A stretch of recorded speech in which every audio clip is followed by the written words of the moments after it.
সাম্প্রতিক সময়ে নানান ইস্যুতে ইসলামিক আন্দোলনের নেতৃত্ব দিয়ে গোটা দেশ জুড়ে তুমুল আলোচনায় আছেন মুফতি সৈয়দ মোহাম্মদ রেজাউল করিম পীর সাহেব চরমোনাই, যিনি ইসলামী আন্দোলন বাংলাদেশের বর্তমান আমির।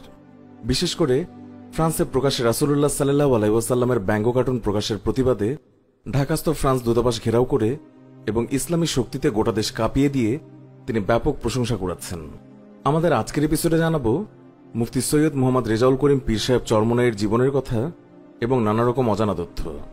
একই সাথে সাম্প্রতিক সময়ে ইসলামের খেদমতে তিনি নিজেকে কতটা উজাড় করে দিচ্ছেন এ নিয়েও কিছু তথ্য জানতে আমাদের সাথেই থাকুন।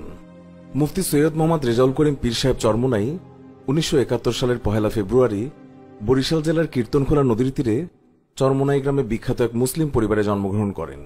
তার পিতার নাম হযরত মাওলানা সৈয়দ মোহাম্মদ ফজলুল কবির রহমাতুল্লাহ আলাইহি। তিনি এই দেশের সর্বস্তরের মানুষের পরিচিতই শুধু নন, বরং সকলের শ্রদ্ধাভাজন ব্যক্তিত্ব ছিলেন, যিনি ইসলামী শাসনতন্ত্র আন্দোলনের মুহতারাম আমির এবং আমিরুল মুজাহিদিন ছিলেন। তৎকালীন সেই ইসলামী শাসনতন্ত্র আন্দোলন সংগঠনটি আজকের ইসলামী আন্দোলন বাংলাদেশ।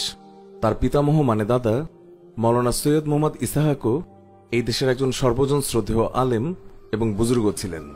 পীর সাহেবের প্রাথমিক শিক্ষা চরমোনাই আলিয়াতে শুরু হয়, কিন্তু তিনি আলিয়ার ছাত্র হলেও প্রায় কওমিয়াতেই ক্লাস করতেন।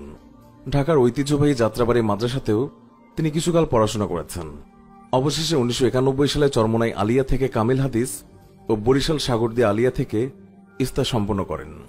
মুফতি সৈয়দ মোহাম্মদ রেজাউল করিম তার পিতা সৈয়দ মোহাম্মদ ফজলুল করিম রহমাতুল্লাহ আলাইহি থেকে 1994 সালে খেলাফত প্রাপ্ত হন।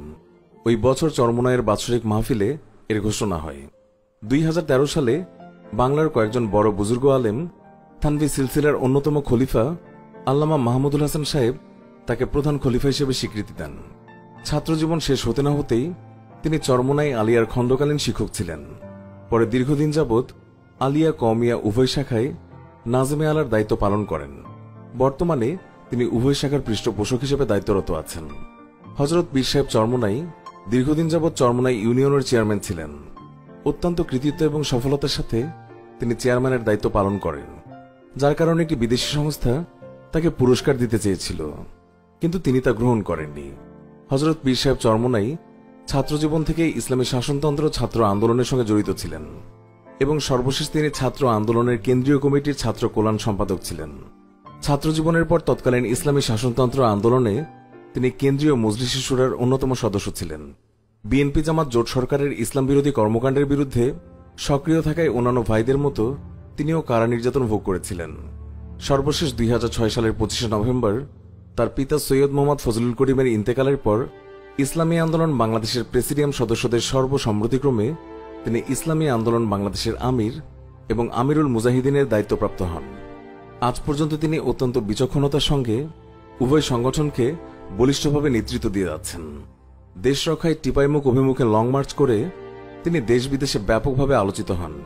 2006 সালে দলের দায়িত্ব প্রাপ্ত হবার পর থেকে সামনে থেকেই তিনি ইসলামী সমাজ বিপ্লবের সংগ্রাম অত্যন্ত বিচক্ষণতার সাথে পরামর্শের ভিত্তিতে সুচারুরূপে আঞ্জাম দিয়ে যাচ্ছেন। তাজকিয়ার ময়দানে যেভাবে তিনি তার রুহানি বয়ানে লাখ লাখ মানুষকে সঠিক পথ দেখাচ্ছেন, তদ্রূপ নীতি এবং আদর্শের উপর অবিচল থেকে দেশ এবং ইসলাম বিরোধী যে কোনো কর্মকাণ্ডের প্রতিবাদে সর্বাগ্রে মাঠে নেমে তার ইমানি দায়িত্ব পালন করে আসছেন।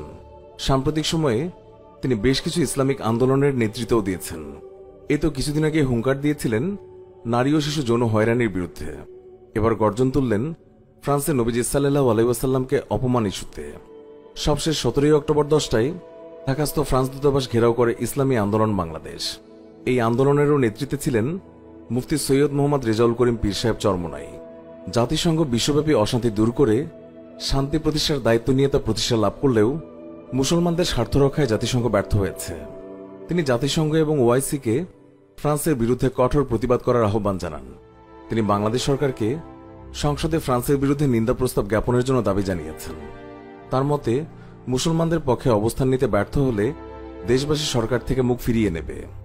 বিশ্ব শান্তির দূত হযরত মুহাম্মদ সাল্লাল্লাহু আলাইহি ওয়াসাল্লামের অবমাননা বন্ধে ফ্রান্সের বিরুদ্ধে ঐক্যবদ্ধভাবে রুখে দাঁড়ানোর জন্য মুসলিম বিশ্বের প্রতি আহ্বান জানাতেও ভোলেননি এই ইসলামিক ব্যক্তিত্ব। প্রিয় দর্শক, চরমোনাইয়ের পীর সাহেব সৈয়দ মোহাম্মদ রেজাউল করিমকে আপনার কাছে কেমন লাগে? ইসলামের খেদমতে নিবেদিত এই মানুষটিকে আপনি যদি বিন্দুমাত্র ভালোবেসে থাকেন তাহলে অবশ্যই কমেন্ট বক্সে লিখুন হুজুরকে ভালোবাসি। জানিয়ে দিন কেমন লাগলো আমাদের আজকের এই ভিডিওটি। ভিডিওটি ভালো লেগে থাকলে অবশ্যই একটি লাইক দিন এবং অনেক অনেক শেয়ার করুন। আরও এমন আলোচিত ব্যক্তিদের জীবনের কথা সহ নানা রকম অজানা তথ্য জানতে আমাদের চ্যানেলটি সাবস্ক্রাইব করে আমাদের সাথেই থাকুন। আমাদের ভিডিওগুলো ফেসবুকে দেখতে চাইলে ডেসক্রিপশনে থাকা আমাদের ফেসবুক পেজটিতে একটি লাইক দিন। এতক্ষণ সাথে থাকার জন্য অনেক অনেক ধন্যবাদ।